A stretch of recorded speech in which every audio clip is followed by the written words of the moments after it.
If you've just joined us, you're watching BBC News. Let us stay with that breaking news because a Hamas official has told the BBC that the Palestinian armed group has handed over its approval of the Gaza ceasefire agreement to Qatari and Egyptian mediators. The deal is thought to outline a 6-week initial ceasefire phase and includes a gradual withdrawal of Israeli forces and release of hostages held by Hamas in exchange for Palestinian detainees held by Israel. The Qatari authorities have acted as mediators during the months of negotiations. Of course, Qatar have been hosting the negotiations, have been the mediators along with the Egyptians. So I'm going to put the microphones up and hear from the Qataris. The most compassionate, the most merciful. May Allah's peace and blessings be upon you all. It gives us great pleasure in Qatar, Egypt, and the United States to announce the success of the joint mediation efforts and the fact that the two belligerents in the Gaza Strip have reached a deal on the prisoner and the hostage swap and announce a ceasefire in the hopes of reaching a permanent ceasefire between the two sides, as well as allowing the access of large quantities of relief aid to the Palestinian brothers in the Gaza Strip. First off, I would like to thank our partners in the Arab Republic of Egypt, the United States of America, notably the envoy to the Middle East of the President-elect, Steve Witkoff, as well as the MENA coordinator at the U.S. National Security Council, Mr. Brett McGurk, for their efforts that contributed to push these negotiations forward and reach this deal. I would also like to express my deepest thanks and gratitude to our brothers from the Arab Republic of Egypt and His Excellency the Minister Hassan Rashad, who have contributed and made serious efforts in collaboration with their Qatari partners in order to make this deal a success. With the approval of both sides and the negotiators on this deal in order to finalize all executive measures for tonight, and after that we will be taking all the internal measures, the Israeli government will be taking the internal measures, after which the agreement will enter into effect on Sunday, January 19th.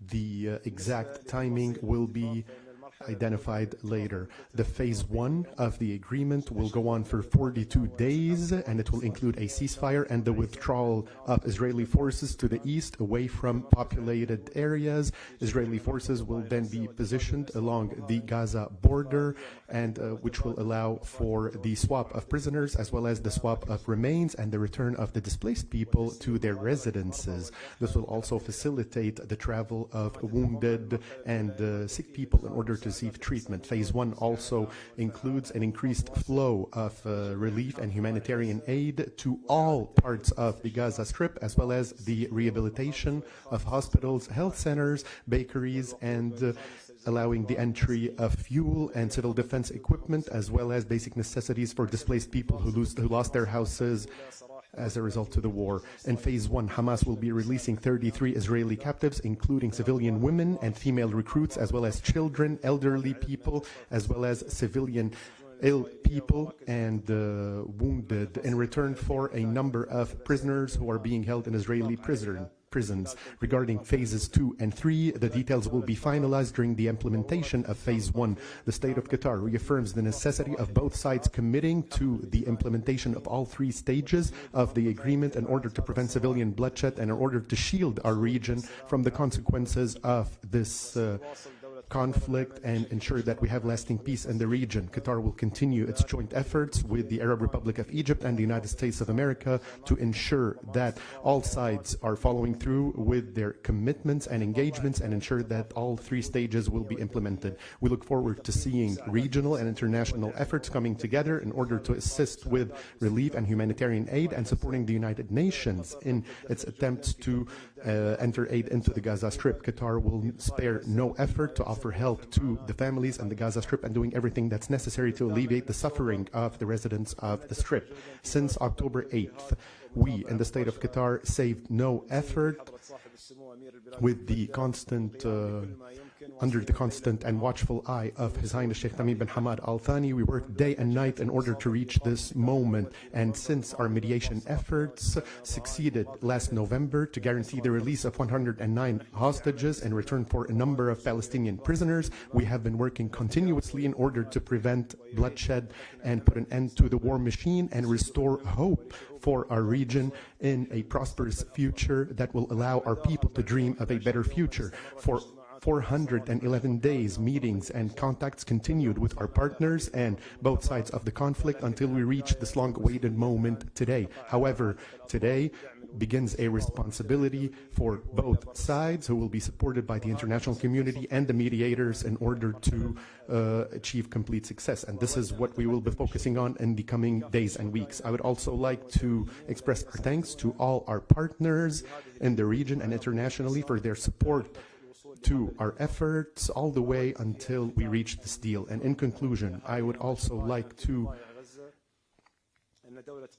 remind our brothers in the Gaza Strip that Qatar will continue to offer support to our brothers in Palestine, and that this happens under the close watch and the watchful eye of His Highness Sheikh Tamim bin Hamad Al Thani, day and night, hour by hour, and minute by minute. We would like to tell them we give thanks to Allah for bringing us to this moment today, and hopefully this will be the last page in the days of the war.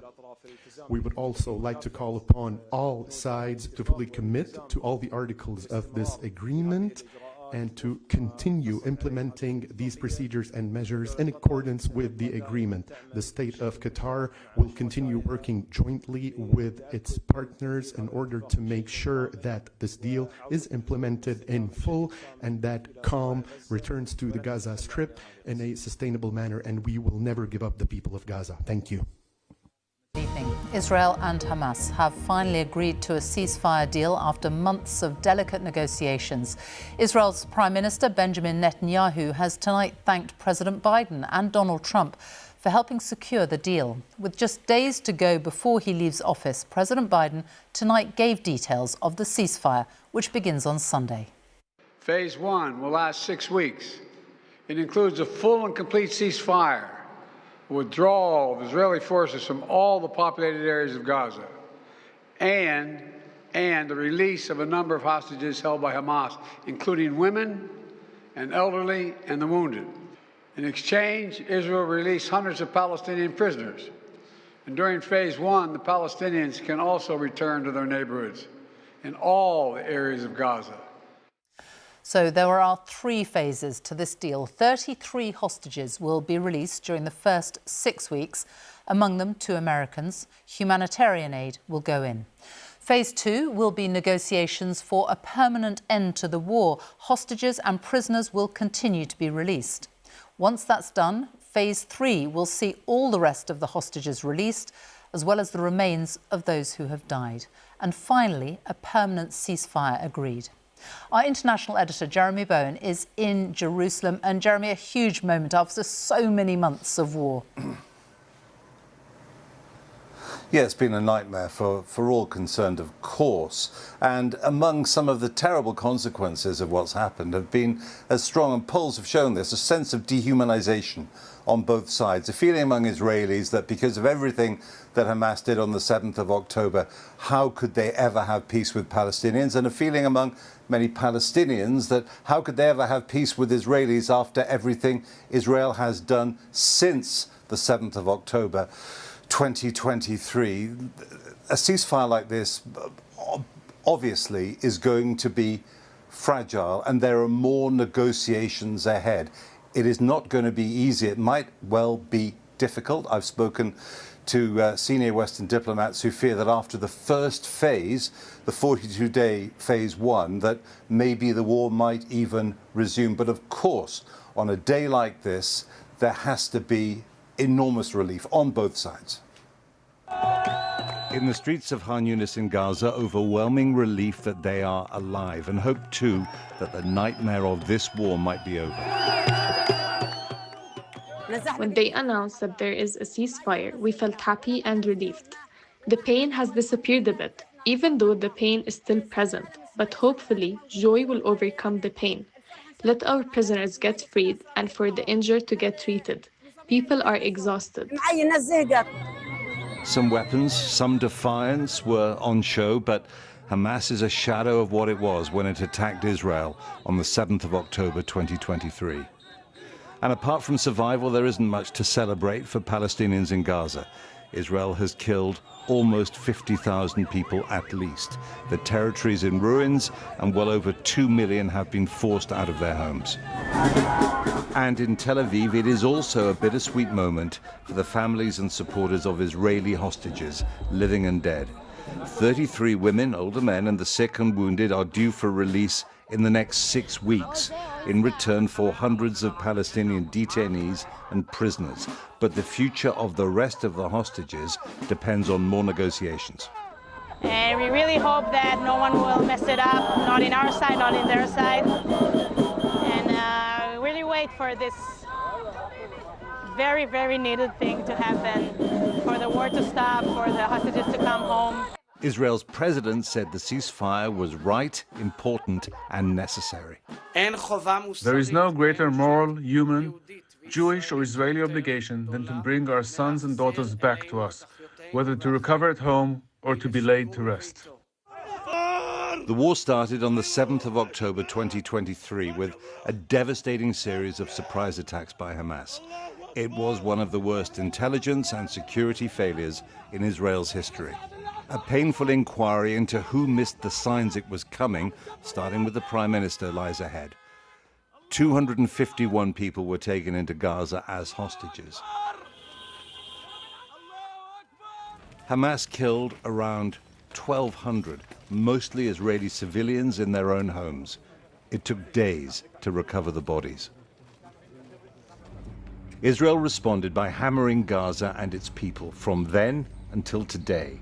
It insists it respects the laws of war. It says Hamas caused so many civilian casualties, wounded and dead, by using them as human shields. But Israel's Prime Minister and former Defense Minister face arrest warrants for war crimes, and the International Court of Justice is investigating a case accusing Israel of genocide. In Washington, President Biden took credit for a diplomatic victory, celebrated America's support for Israel, and said the war had transformed the Middle East for the better. This has been a time of real turmoil in the Middle East. But as I prepare to leave office, our friends are strong, our enemies are weak, and there's genuine opportunities for a new future. In Lebanon, there's an opportunity for a future, free from the grip of Hezbollah. In Syria, a future free from the tyranny of Assad. And for the Palestinian people, a credible pathway to a state of their own. Thank you. Books credit for this, Mr. President, you or Trump? Is that a joke? Oh, thank you. But Donald Trump's pressure on Israel, as well as Hamas, to seal the deal before his return to the White House next week might have made a decisive difference. Joe Biden put the ceasefire plan on the table last May. With Gaza in ruins, the president's point that the Palestinians have a path to their own state is wishful thinking. Israel's government says security depends on military power, not allowing Palestinian independence. After 15 months of war in Gaza, the conflict, which has lasted more than a century, is as bitter and intractable as ever. With luck, the ceasefire will end this war. It does not end the conflict. The consequences of so much destruction and death will be felt for a generation at least. Jeremy Bowen, BBC News, Jerusalem. The ceasefire begins on Sunday, the day before the inauguration of Donald Trump. In fact, he was the first to speak publicly about the deal before it had been confirmed by Qatar's Prime Minister, saying the hostages would be released soon. Our North America editor, Sarah Smith, is in Washington. We've heard President Biden outlining the deal tonight. Tell us more about the timing of all this. Well, the timing's critical because, as you say, it's coming just before Joe Biden leaves office and Donald Trump returns to the White House. And it's because it's coming at this critical time that it's really interesting to note that Joe Biden says that his team of negotiators and diplomats who've been so deeply involved in these talks for months have been working closely and coordinating with Donald Trump's Middle East envoy and his team so that they are all across all of the details. They all know what's happening because nobody wants this handover of power here in America to in any way derail the implementation of this agreement. And it's because Donald Trump and his team were being kept so closely informed of what was going on that he was able to post on his social media channel that a deal had been done before, as you say, it had been officially announced. And he wrote that this epic ceasefire agreement would not have been possible if it hadn't been for his election victory in November. Is that true? Well, people close to the negotiations say that his vague threats when he said that all hell would break loose if the hostages were not released before he returned to office, that they did put some pressure on the parties in the region to come to an agreement now, and that therefore it was helpful. But you heard Joe Biden speaking from the White House there. He does not want to give any of the credit to Donald Trump. He was, in that speech, very much trying to cement his own place in this deal, saying it was his framework that he put forward last May, that he has been deeply involved in the talks and the negotiations, the torturous discussions that have been going on for months. And yeah, you heard him there when he was asked if Donald Trump deserves any of the credit. He said, is this a joke? But the fact of the matter is it will be Donald Trump and his team that oversee the implementation of this deal, that move it into phase 2 and into phase 3. And he's got very different priorities in the Middle East than those that Joe Biden did have. Sarah Smith, our North America editor. Thank you. Israel says that 94 hostages are still being held by Hamas, but more than 30 are thought to be dead. Tonight, as the news broke, families hugged each other in Tel Aviv in what's become known as Hostages Square. Our Middle East correspondent Lucy Williamson is there. Lucy. Week after week, we've seen this square packed with protesters demanding the release of the hostages. Tonight, it's empty. A reminder perhaps of the caution many people feel here about this deal after so many disappointments, so many false starts. The clock that's been counting up the minutes, the hours, the days of captivity is still going, more than 466 now. But for many hostages and their families, they can finally glimpse an end to the ordeal, while some others still cannot. After the public anger and the protests, in Tel Aviv tonight, a private, shared relief. Too soon for celebrations. This deal too partial, too long coming to spark an explosion of joy. For 15 months, demonstrators here demanded the hostages' release. The names of Israel's missing, repeated like a mantra, their faces papering Israel's walls. Among them, 5-year-old Ariel and 1-year-old Kafir Bibas and their parents.